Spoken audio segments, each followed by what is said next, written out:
আসসালামু আলাইকুম। আশা করি সকলে ভালো আছেন। আর আমিও ভালো আছি। তো আজকে ছোটো ভাইয়ের পরীক্ষা শেষ হয়েছিল।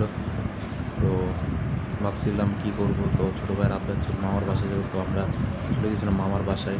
অনেকক্ষণ আগে এসে পড়ছিলাম। তো আজকে মামি লাঞ্চ দিছিল। লাঞ্চ হিসেবে ছিল বিরিয়ানি, ডিম। প্রথমে ডিম নিলাম, ডিম দিয়ে খেলাম। তো ডিমটা ভালোই ছিল। আর আলুটা একটু ধরে দেখলাম অনেক গরমও ছিল, প্লাস গরমও ছিল, নরমও ছিল। তো খেলাম। তো খাওয়াটা আলহামদুলিল্লাহ ভালোই হলো।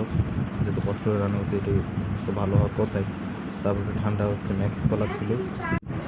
তো ঠান্ডা খেয়ে নিলাম। ঠান্ডা হিসেবে ম্যাক্স কলা ছিল, তো খেলাম। তো ড্রিঙ্কসটা ভালো ছিল। তো খাওয়াটার রিভিউ দিলাম। তো খাওয়া হিসেবে বেশ ভালোই হলো।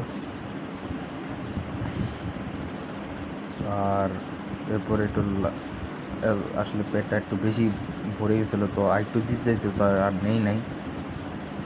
তো এটা হচ্ছে খাওয়ার শেষ পার্টটা।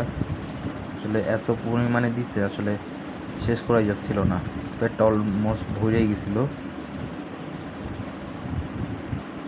তো একটু দিয়া দিছিল, তো আর পরে আর নাও করতে পারি না। তো ভিডিওটা আশা করি সকলেই ভালো লাগবে। চ্যানেলটাকে ভালো লাগবে সাবস্ক্রাইব করে দেবেন, পাশে থাকবে।